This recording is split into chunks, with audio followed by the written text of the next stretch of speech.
Share हो रहा हो, ठीक है। Yes sir. हाँ ठीक है। तो √5, √6, √7 ये सब क्या है आपको इरेशनल नंबर्स हैं, ठीक है। अब जैसे मैं लिख रहा था 2.13976065439 कुछ भी लिखते चले गए, तो इस तरह से जो नॉन टर्मिनेटिंग है और नॉन रिपीटिंग है ये क्या हो जाएगा, एक इरेशनल नंबर हो जाएगा। ये सारे भी उसी कैटेगरी में आएंगे, 5 हो, 6 हो, 7 हो, ठीक है। ठीक है, हेलो। यस सर, यस ठीक है। सर। ठीक है, ठीक है। तो अब देखो, यस सर। अब रेशनल नंबर और इरेशनल नंबर में डिफरेंस क्या है कि रेशनल नंबर जो है उसको मैं p बाई रेशनल नंबर को मैं p बाई क्यू के फॉर्म में रिप्रेजेंट कर सकता हूँ, ठीक है।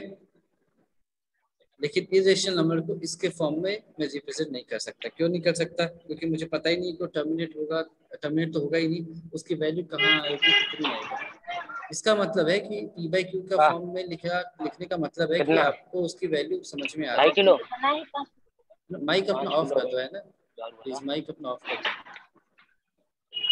जब आपको बोलना हो तभी ऑन करना, क्योंकि फिर काफी डिस्टर्बेंस आ जाती है, ठीक है। तो एनीवेज, तो p बाई क्यू में क्या होना चाहिए, p and q should be को प्राइम। इसका मतलब समझ में आ रहा है? p and q should be को प्राइम, इसका क्या मतलब है? को प्राइम का क्या मतलब होता है? सर उसके सिर्फ अच्छा वन को ही, ठीक है, जैसे सिर्फ मान लो, वन हो। एक नंबर है 5/7, इन दोनों का कॉमन डिवाइजर क्या है, सिर्फ 1 वन। है। तो यस। इसका मतलब है कि ये क्या है, को प्राइम। यानी कोई भी नंबर ऐसा नहीं है 1 के अलावा जो 5 को भी डिवाइड कर पाए और 7 को भी डिवाइड कर पाए। अगर ऐसा है तो इस तरह के नंबर्स को हम क्या बोलते हैं, को प्राइम बोलते हैं। ये बात ठीक है? Yes sir. तो हम इसी प्रॉपर्टी को यूज करते हैं ये प्रूफ करने के लिए कि मेरे पास जो नंबर है वो इरेशनल है या इरेशनल नहीं है, ठीक है। तो मान लो एक क्वेश्चन लिखा हमने, यहाँ पे क्वेश्चन कुछ ऐसा है कि prove that √2 is an irrational number.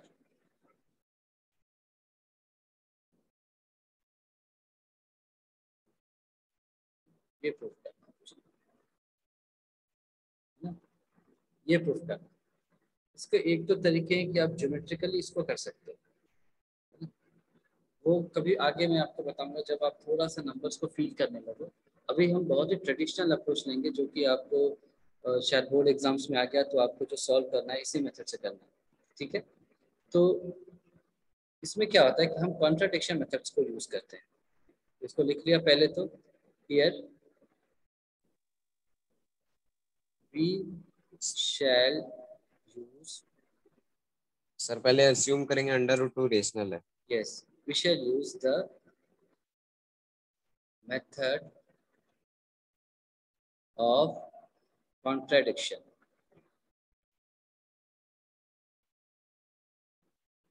यानी इसका मतलब क्या हुआ कि हमने अपनी एक बात कही, फिर आखिरी में उसी को प्रूफ कर दिया कि नहीं, हमने जो कहा था या जो एज्यूम किया था वो क्या था, गलत था, ठीक है।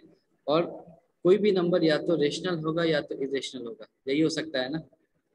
ऐसा कोई भी नंबर नहीं होगा जो या तो रेशनल भी नहीं है और इरेशनल भी नहीं है, या फिर वो रेशनल भी है और इरेशनल भी है, ऐसा नहीं हो सकता, ठीक है। ये बात समझ में आ रही यस सर। है ना। कोई भी नंबर ले लो आप, या तो वो रेशनल होगा या तो इरेशनल होगा, है ना।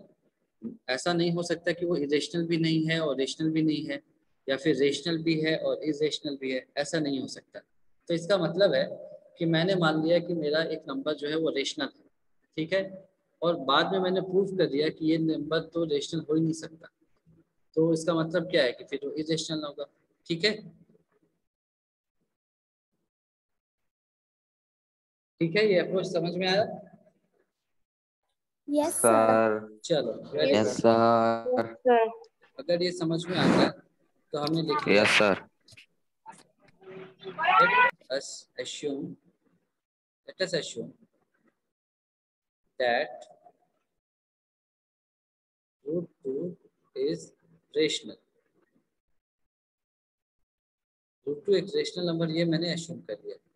तो इसका मतलब क्या है कि रूट 2 को मैं a बाई बी लिख सकता हूँ, p by q, a by b कुछ भी लिख सकता हूँ, where a and b are को प्राइम्स।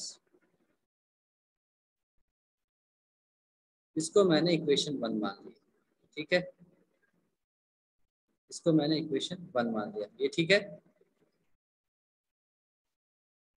इसका मतलब है कि a और b दो नंबर्स हैं, दो इंटीजर्स हैं, सच दैट उनका आपस में कोई फैक्टर नहीं है, कोई कॉमन फैक्टर नहीं है, ठीक है।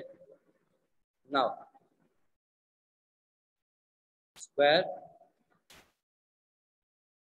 बोथ साइड्स, हमने क्या किया, दोनों साइड्स को स्क्वायर कर दिया। This implies 2 is equal to a square by b square. This implies a square क्या हो जाएगा आपका, 2 टाइम्स b स्क्वायर हो जाएगा। ये समझ में आया? Yes, sir. एक ही को समझ में आया, बाकी लोग कहाँ हैं? बाकी लोगों को समझ में आ रहा है? Yes, Yes, sir. sir. Sir.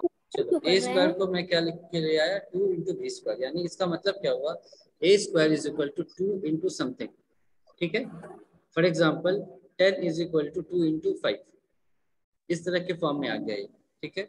इसका मतलब क्या हुआ, this implies 2 is a factor of a square. यही होगा ना इसका मतलब। अगर आपने प्रूफ कर दिया कि 10 is equal to 2 into something, इसका मतलब क्या है कि जो आपका 10 है वो 2 के टेबल में आएगा। तो यहाँ पर 2 a square is equal to 2 into something, इसका मतलब क्या है, जब आप 2 का टेबल पढ़ोगे तो कभी ना कभी a स्क्वायर आ जाएगा। ये बात समझ में आई? Hello, Sir. ये बात समझ में आ Yes, गई? sir. अच्छा, अब प्राइम Yes, sir. नंबर्स का एक इम्पॉर्टेंट प्रॉपर्टी होती है, मैं उसको प्रूव नहीं कर रहा, सीधे मैं उसको लिख रहा हूँ, है ना, उसको मैं सीधे यहाँ पर लिख रहा हूँ, वो ध्यान से देखिए, इसको आप ध्यान से देखिए।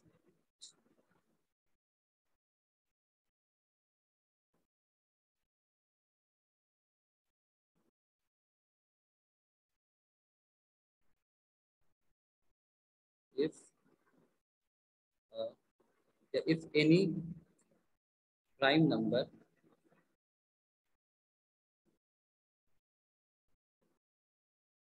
is a factor of a square, then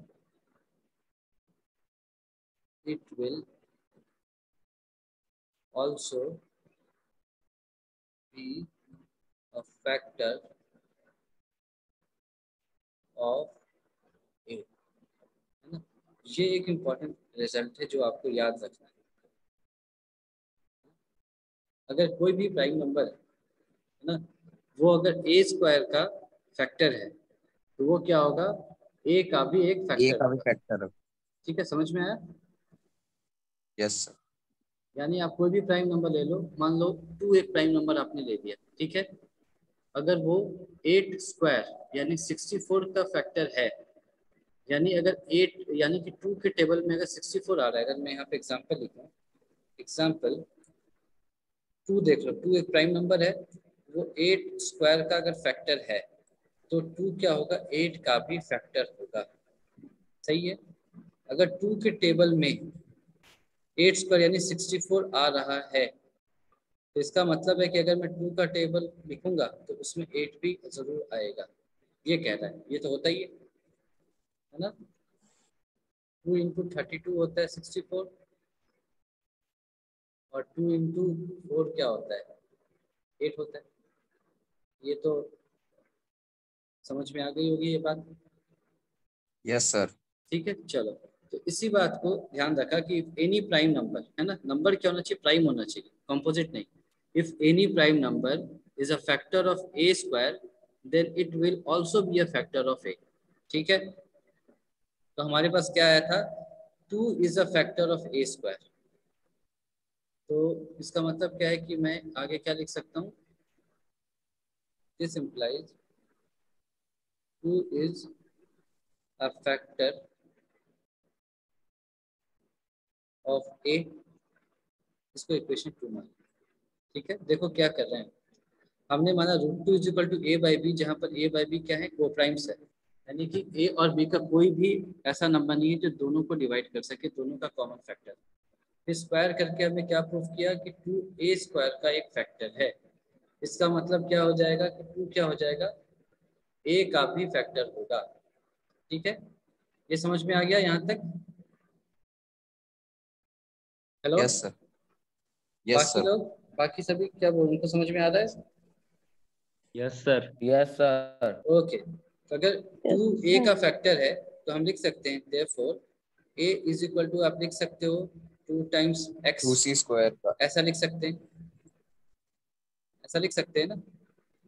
yes. अगर 2 क्या है, a का फैक्टर है, तो a को मैंने क्या लिख दिया, 2x लिख दिया, लिख सकते हैं। ठीक है, सर 2c नहीं लिख सकते?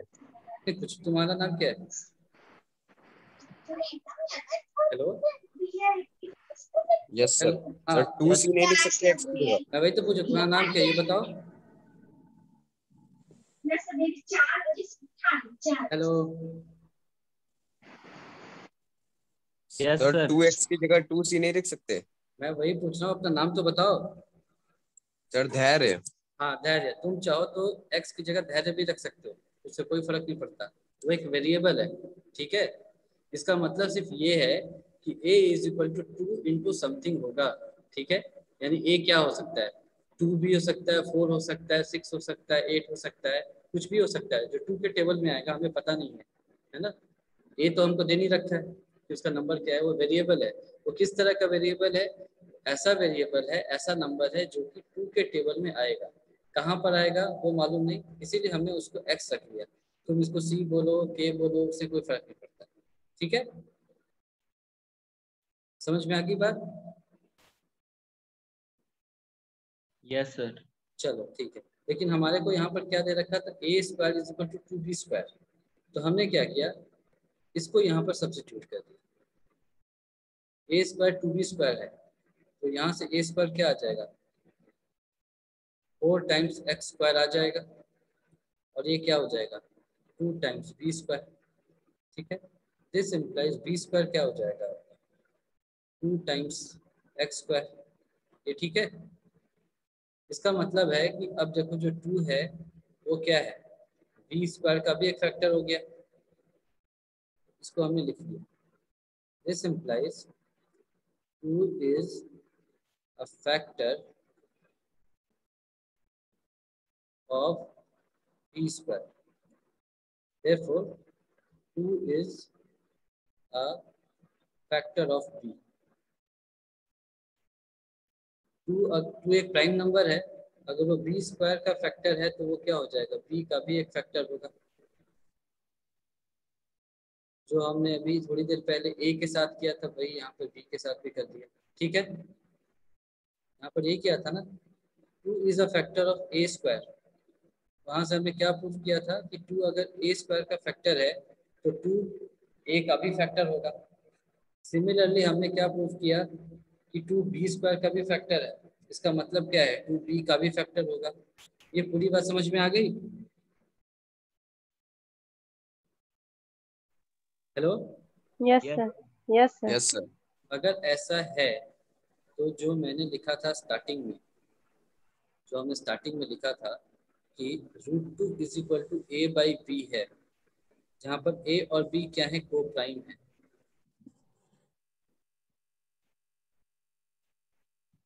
ना। हमने क्या माना था कि √2 क्या एक रेशनल नंबर है which is equal to a by b, जहाँ पर ए और बी क्या है, को प्राइम्स हैं। लेकिन हमने क्या प्रूफ कर दिया कि 2 क्या है, बी का फैक्टर है, और यहाँ पर क्या प्रूफ किया कि 2 क्या है, ए का भी फैक्टर है। यानी कि हमने क्या प्रूफ कर दिया, but we prove that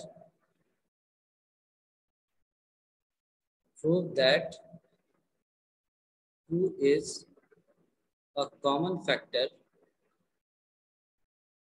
of both A and B। ये हमने प्रूफ कर दिया। This implies A and B are not co-primes।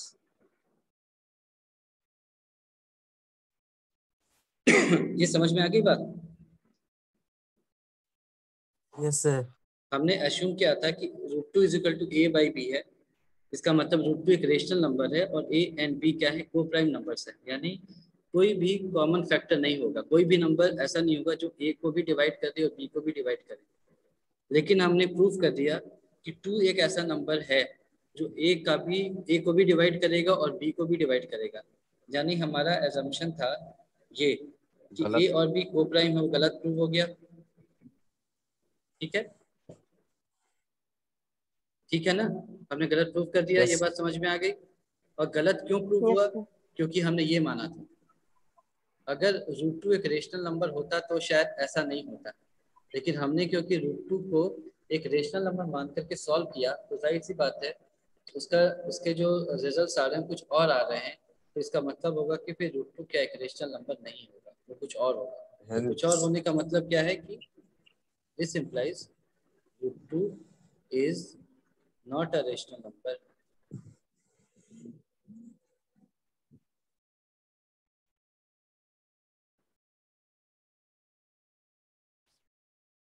और √2 is an irrational number।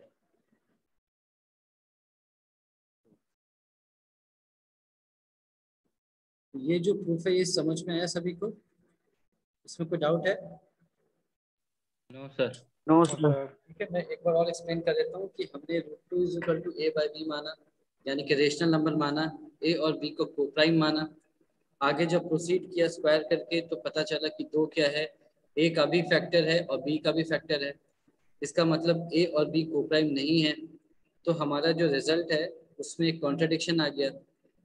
ये कॉन्ट्रडिक्शन क्यों आया? वो इस वजह से आया क्योंकि हमने √2 को रेशनल मान करके सॉल्व किया था। तो कॉन्ट्रडिक्शन आ गया, इसका मतलब है कि फिर √2 रेशनल नंबर नहीं रहा होगा, क्योंकि अगर होता तो ये कॉन्ट्रडिक्शन नहीं आता। तो अगर √2 रेशनल नहीं है तो फिर क्या हो सकता है? फिर एक ही ऑप्शन है उसके पास कि वो इरेशनल नंबर होगा। ठीक है, ठीक है ना? Yes sir. Yes, sir. तो ये अगर आपको आ गया समझ में तो अब आप खुद से प्रूव कर सकते हो कि √3 क्या होगा, एक इरेशनल नंबर होगा। ये प्रूव कर लोगे अपने आप? Yes, sir. बिल्कुल इसी तरह से, है ना? यहाँ पर तुम देखो कि √2 के लिए क्या आ रहा है, 2 कॉमन फैक्टर आ रहा है। तो √3 के लिए क्या आ जाएगा, √3 का स्क्वायर, यानी कि 3 क्या होगा, A और B का कॉमन फैक्टर आ जाएगा। तो ये तभी आएगा जब हमारा एजम्पशन गलत है, यानी कि फिर √3 भी रेशनल नहीं होगा, इरेशनल होगा। ठीक है,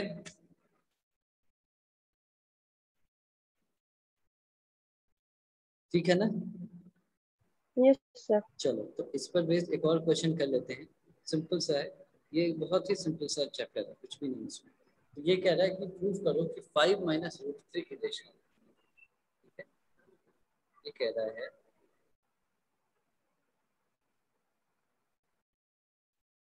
question,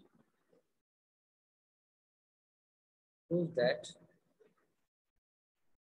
5 - √3 is an irrational number।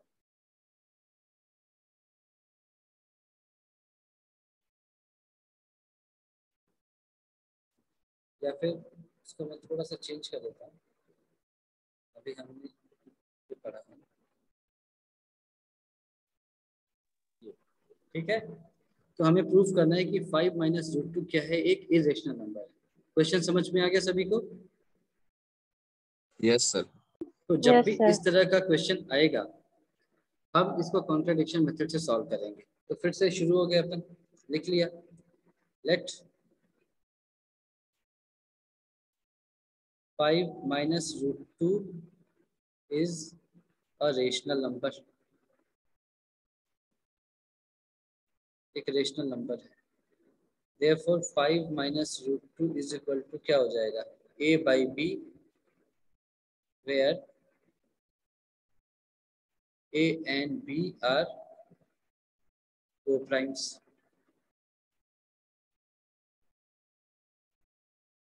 ठीक है, अब इसमें हमें पता है कि a by b तो रेशनल होता ही है ना, ये तो रेशनल होगा, इसमें कुछ सोचना ही नहीं है। 5 भी रेशनल होगा, इसमें भी कुछ सोचना नहीं है। तो जो रेशनल नंबर है उनको एक तरफ ले गए, मतलब rational number in the sense कि जिसके बारे में हमको कंफर्म है कि रेशनल ही होगा, उसको एक तरफ ले गए, और जो दूसरा है उसको दूसरी तरफ ले गए। तो रूट 2 क्या हो जाएगा यहाँ पर, 5 माइनस a बाई बी आ जाएगा। इसको मैंने ऐसे लिख दिया, 5b minus a by b, ये आ जाएगा। ये ठीक है,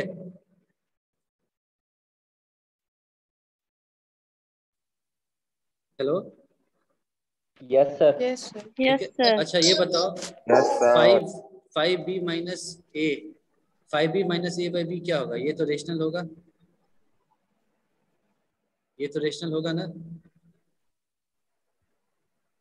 5 रेशनल होता है, ए और बी इंटीजर्स हैं, यस सर। तो 5b minus a by b ये पॉजिटिव नेगेटिव कुछ भी आएगा मगर रेशनल ही आएगा, इसमें तो कोई डाउट नहीं है। Yes sir. क्योंकि ए बाई बी क्या है हमारे, 2 3 4 5 माइनस 1 0 इस तरह के नंबर से, तो ये तो रेशनल ही आएगा, इसमें कोई डाउट नहीं है।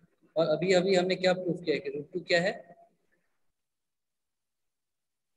Irrational. हाँ अभी प्रूफ किया है ना, ये एक इरेशनल है। Yes, तो sir. इरेशनल नंबर कभी रेशनल नंबर के बराबर हो सकता है क्या, नो सर। नहीं हो No, सकता। sir. यानी कि फिर हम गलत हो गए। गलत क्यों हुए, क्योंकि हमने शुरुआत में जो क्वेश्चन दे रखा था 5 माइनस रूट 2, इस पूरे को हमने रेशनल मान लिया था, यानी कि तब ये रेशनल नहीं होगा, ये Yes. इरेशनल होगा, है ना। हमने पूरे को रेशनल मान करके सॉल्व किया तो क्या आ गया, irrational is equal to rational, जो कि गलत है। तो ये गलत तभी आ रहा होगा जब हमारा जो एजम्पशन था शुरू में वही गलत होगा।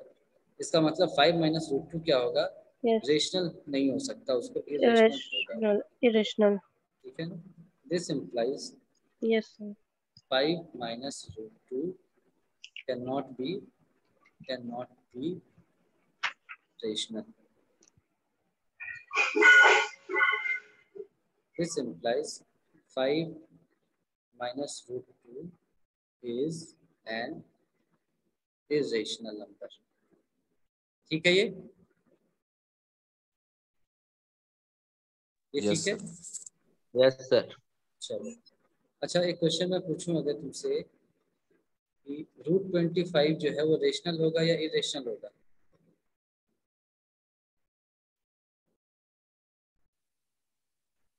Root 25 rational. क्या होगा, रेशनल होगा। Rational. Irrational. Rational. Very good. इसको मैंने ऐसे लिख रेशनल। दिया, 5 स्क्वायर इंटू अंडर रूट लिख दिया, Rational. ठीक है ना। ये क्या आ जाएगा, 5 to the power 2 whole to the power half, तो 2 इंटू हाफ कट गया, बचा क्या 5, है ना। तो ये याद रखना कि रूट के अंदर है तो वो इरेशनल होगा ऐसा नहीं बोलेंगे, है ना। अगर वो एक प्रॉपर फैक्टर है ना, तो वो बाहर आ जाएगा रूट के, फिर वो रूट के अंदर नहीं रहेगा। जैसे कि 5 बाहर आ गया 25 के अंडर रूट 25 से, ठीक है। बात समझ में आ गई।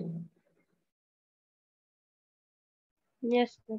चलो इस पर एक और क्वेश्चन आता है, एक और टाइप का क्वेश्चन आता है, वो भी हम कर लेते हैं। हाँ जैसे मान लो यही है,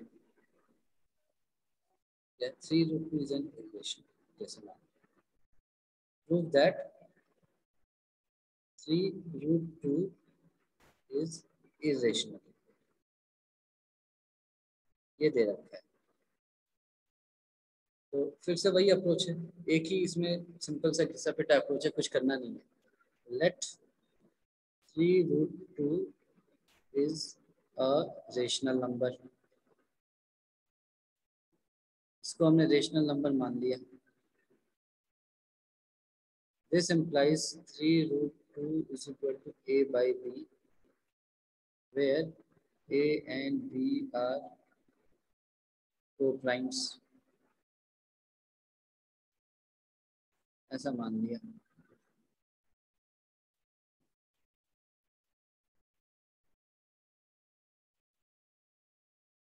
अगर ऐसा है तो हमने क्या कहा था, इस तरह से जो हो कॉम्बिनेशन में हो, तो जिसके बारे में हम श्योर हैं कि ये रेशनल है उसको एक तरफ कर दिया। तो यहाँ से रूट 2 इज इक्वल टू क्या लिख दिया हमने, a बाई 3b। A/3b। अब ये तो हमें पता है भाई, ये तो रेशनल ही होगा, और हमें ये भी कंफर्म है कि ये इरेशनल होगा। हमें ये भी पता है कि ये इरेशनल होगा। तो फिर से क्या आ गया, rational is equal to irrational, जो कि गलत है। और ये गलत क्यों हुआ, क्योंकि हमने एज्यूम कर लिया था कि ये एक रेशनल नंबर आ रहा है, ये एक रेशनल नंबर, ये हमारा एजम्पशन था। तो यहाँ पर हमसे गलती हो गई थी, इस वजह से आया। This implies 3 root 2 is not a rational number. It's not a rational number. This implies 3 root 2 is an irrational number.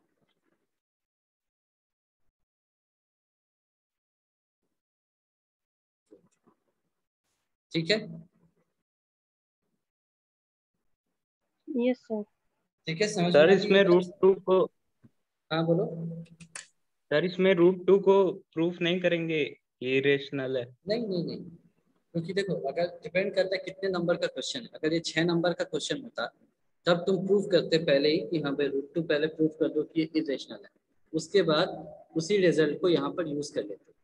ठीक है, लेकिन अगर मान लो ये 2 नंबर का क्वेश्चन आ रहा है तो फिर तुम इसी तरह से करोगे, है ना। इसीलिए मैंने देखो क्वेश्चन में सारे रूट 2 लेकर के ही किए। प्रीवियस क्वेश्चन में रूट 3 था, मैंने उसको रूट 3 हटा करके रूट 2 कर दिया। क्यों, क्योंकि हमने पहले ही प्रूव कर दिया था कि रूट 2 एक इरेशनल नंबर होता है, और उसी के रिजल्ट पर हम सब कुछ करते चले गए। ठीक है,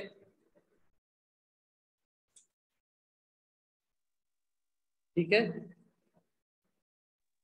Yes, sir. यस तो सर। ठीक है, तो फिर आप मेरे ख्याल से इस एक्सरसाइज को 1.3 को आप आसानी से कंप्लीट कर सकते हैं, कुछ भी नहीं बचा फिर इसमें। यही आपको होमवर्क है कि आपको ये क्वेश्चंस करने हैं, एक्सरसाइज 1.3। ठीक है, Okay, sir. ठीक है। और फिर कोई डाउट होगा तो कल आप मेरे से क्लास में पूछेंगे। ठीक है, Okay, sir. ओके फिर।